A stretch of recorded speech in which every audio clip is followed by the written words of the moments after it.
विद्यार्थ्यांच्या सुरक्षिततेच्या दृष्टीने केंद्र शासनाने जी मार्गदर्शक सूचना दिलेल्या आहेत, त्या सूचनांचं पालन करण्याच्या अनुषंगाने शिक्षक, शिक्षकेतर कर्मचारी, मुख्याध्यापक आणि अधिकारी यांची जबाबदारी निश्चित करण्याच्या अनुषंगाने आज आपण शालेय शिक्षण व क्रीडा विभागाचा एक महत्त्वाचा असा शासन निर्णय जाणून घेणार आहोत. हा शासन निर्णय शाळा, मुख्याध्यापक आणि अधिकाऱ्यांच्या दृष्टीने अत्यंत महत्त्वाचा असा आहे. आत्मीय शिक्षक बंधू आणि भगिनींनो, नमस्कार. मी माझ्या शैक्षणिक यूट्यूब चॅनलमध्ये आपल्या सर्वांचं सहर्ष स्वागत करतो. आज आपण शालेय शिक्षण व क्रीडा विभागाचा 13 डिसेंबर 2025चा विद्यार्थ्यांच्या सुरक्षिततेच्या दृष्टीने महत्त्वाचा असणारा एक शासन निर्णय जाणून घेणार आहोत. अशाच प्रकारचे विविध शासन निर्णय जाणून घेण्यासाठी माझ्या या चॅनलला जर आपण सबस्क्राईब्स केलं नसेल तर जरूर सबस्क्राईब्स करा, अशी विनम्र विनंती मी आपल्याला या व्हिडिओच्या निमित्ताने करतो आहे. या शासन निर्णयाच्या सुरुवातीला आहे ती प्रस्तावना आणि त्यानंतर आहे तो शासन निर्णय. राज्यातील सर्व शाळांमधील विद्यार्थ्यांच्या सुरक्षिततेच्या दृष्टीने केंद्र शासनाने विद्यार्थी सुरक्षेसंदर्भात निर्गमित केलेल्या मार्गदर्शक तत्वांचं पालन करणे बंधनकारक आहे. सर्व संस्था चालक, व्यवस्थापक, मुख्याध्यापक, शिक्षक व कर्मचारी यांनी प्रामुख्याने खालील नमूद मुद्द्यांची काटेकोर अंमलबजावणी करावी. बालकांचा मोफत व सक्तीच्या शिक्षणाचा हक्क अधिनियम 2009 केंद्र शासनाने विद्यार्थी सुरक्षेसंदर्भात निर्गमित केलेली मार्गदर्शक तत्वे, राष्ट्रीय व राज्य बालहक्क संरक्षण आयोगाने बालकांच्या सुरक्षेसंदर्भात वेळोवेळी निर्गमित केलेल्या सूचना यांचे पालन करणे अनिवार्य राहील. विद्यार्थ्यांना कोणत्याही प्रकारचा गंभीर शारीरिक दंड अथवा शिक्षा, उदाहरणार्थ मारणे, हाताने, काठीने, फुटपट्टीने, पट्टा इत्यादी, कान, केस ओढणे, उठाबशा काढायला लावणे, ढकलणे, वर्गाबाहेर उन्हात किंवा पावसात उभे राहण्याची शिक्षा देणे, गुडघ्यावर बसवणे, भुकेले ठेवणे किंवा पाणी न देणे, अपमान करणे अर्थात शाब्दिक, मानसिक वारंवार नावे ठेवणे, कमी लेखणे इत्यादी किंवा भेदभाव करणे, जात, धर्म, भाषा, लिंग, सामाजिक आर्थिक स्थिती, विशेष गरजा, शैक्षणिक कामगिरी यांच्या आधारावर अनुज्ञेय असणार नाही. विद्यार्थ्यांशी सन्मानपूर्वक व सौम्य भाषेत संवाद साधणे आवश्यक आहे. वर्गात वेळेचे पालन व नियोजनबद्ध अध्यापन अनिवार्य राहील.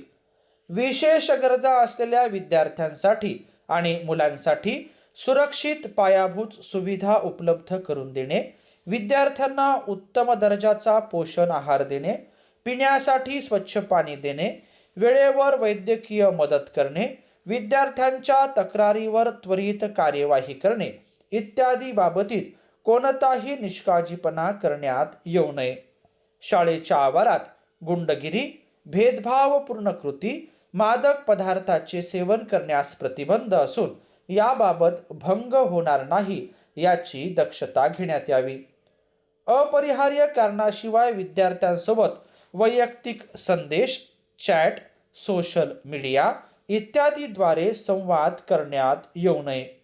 विद्यार्थ्यांचे फोटो, व्हिडिओ पालक व संस्थेच्या सक्षम प्राधिकाऱ्याच्या परवानगीशिवाय काढणे किंवा वापरणे किंवा वापरण्यास मदत करणे अनुज्ञेय नाही. विद्यार्थ्यांच्या शैक्षणिक प्रगतीबाबतची माहिती, उदाहरणार्थ गुणपत्रक, मूल्यांकन इत्यादी संवेदनशीलतेने हाताळण्यात यावी. त्याद्वारे कमी गुण प्राप्त विद्यार्थ्यांमध्ये मानसिक तणाव, कमीपणाची भावना निर्माण होणार नाही. इतर विद्यार्थ्यांकडून त्यांना हिणवले जाणार नाही याबाबतची काळजी घेण्यात यावी. तक्रार निवारण कार्यपद्धती सुस्पष्ट व पारदर्शक असावी व तक्रारीचे गांभीर्याने निराकरण करण्यात यावे. शाळेतील कोणत्याही व्यक्तीकडून मुख्याध्यापक, शिक्षक, शिक्षकेतर कर्मचारी, कंत्राटी तत्वावरील कर्मचारी इत्यादी विद्यार्थी सुरक्षेबाबत झालेले उल्लंघन तात्काळ वरिष्ठांच्या व शासनाच्या अर्थात गट शिक्षणाधिकारी, उपशिक्षणाधिकारी, शिक्षणाधिकारी निदर्शनास आणावे. उपरोक्त नमूद मुद्द्यांचे तसेच केंद्र शासनाद्वारे विद्यार्थी सुरक्षेसंदर्भात निर्गमित करण्यात आलेल्या मार्गदर्शक तत्वांचे उल्लंघन झाल्याचे निदर्शनास आल्यास पुढील प्रमाणे कार्यवाही निश्चित करण्यात येत आहे. अ. शाळा व्यवस्थापक, मुख्याध्यापक यांची जबाबदारी. शाळा व्यवस्थापक, मुख्याध्यापक यांनी विद्यार्थी सुरक्षेसंदर्भातील उल्लंघनाच्या घटनेची तात्काळ लेखी नोंद करावी.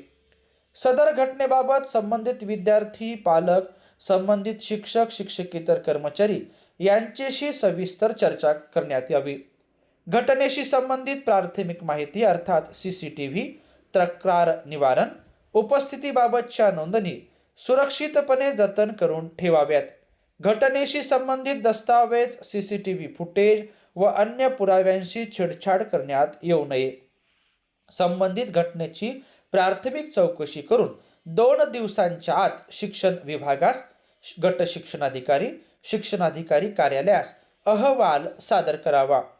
एखाद्या घटना गंभीर स्वरूपाची असल्याचे निदर्शनास आल्यास अथवा लैंगिक गुन्ह्यापासून बालकांचे संरक्षण कायदा 2012, बाल न्याय, मुलांची काळजी आणि संरक्षण अधिनियम 2015 इत्यादी अधिनियमातील तरतुदींचे उल्लंघन झाल्याचे, गुन्हा घडल्याचे निदर्शनास आल्यास 24 तासांच्या आत संबंधित व्यक्ती, कर्मचाऱ्यांविरुद्ध नजीकच्या पोलीस ठाण्यात तक्रार नोंदविण्यात यावी. तक्रार नोंदविताना सर्व आवश्यक माहिती, अभिलेख पोलीस प्रशासनास सादर करून सहकार्य करण्यात यावे. सदर घटनेबाबतचा सविस्तर अहवाल तातडीने संबंधित गट शिक्षणाधिकारी, उपशिक्षणाधिकारी, शिक्षणाधिकारी यांना सादर करावा. आता महत्त्वाचा मुद्दा आहे तो ब. शिक्षणाधिकारी यांच्या अनुषंगाने संबंधित शिक्षणाधिकारी यांची जबाबदारी.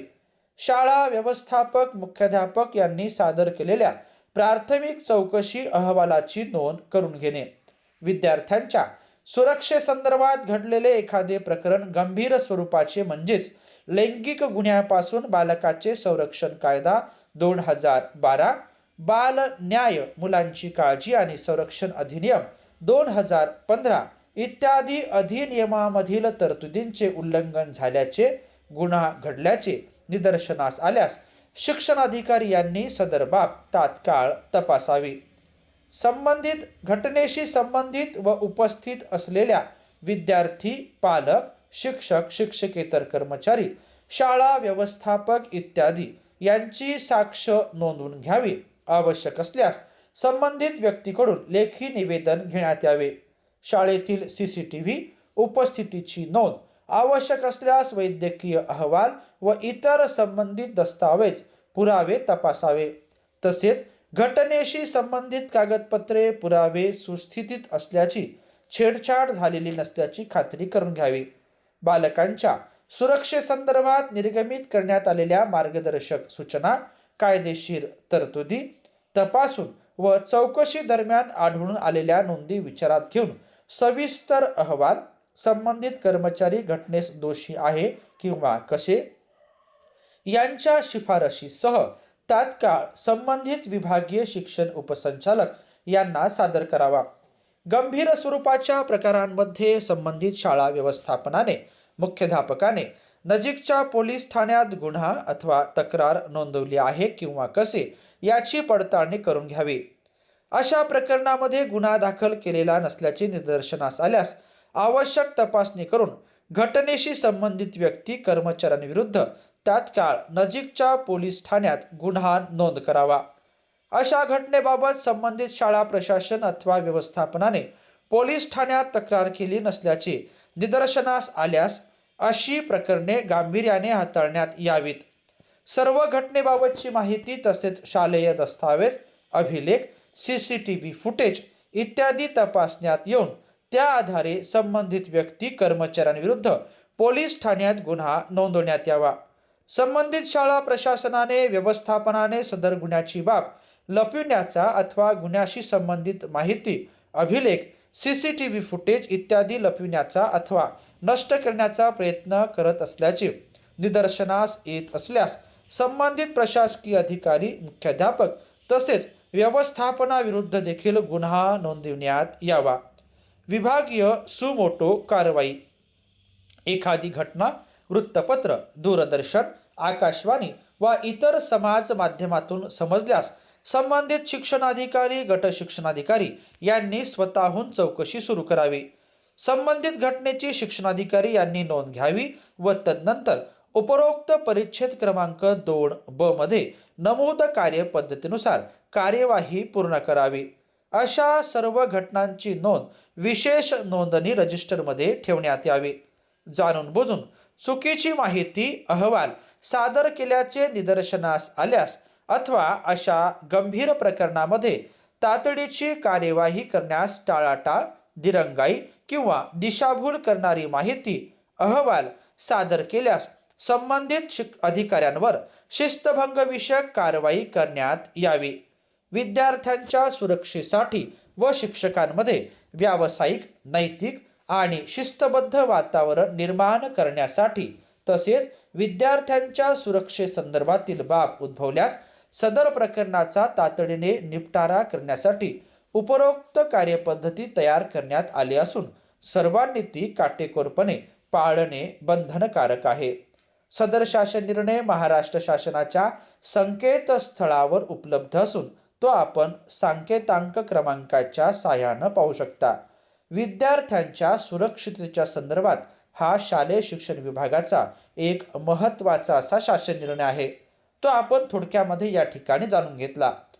आपल्याला दिसत असलेल्या संकेतस्थळाच्या आणि सांकेतांकाच्या साहाय्याने तो आपण डाउनलोड करून व्यवस्थितपणे वाचू शकता. सदर शासन निर्णय आपण या ठिकाणी जाणून घेतल्याबद्दल आपल्या सर्वांचेच मनापासून धन्यवाद.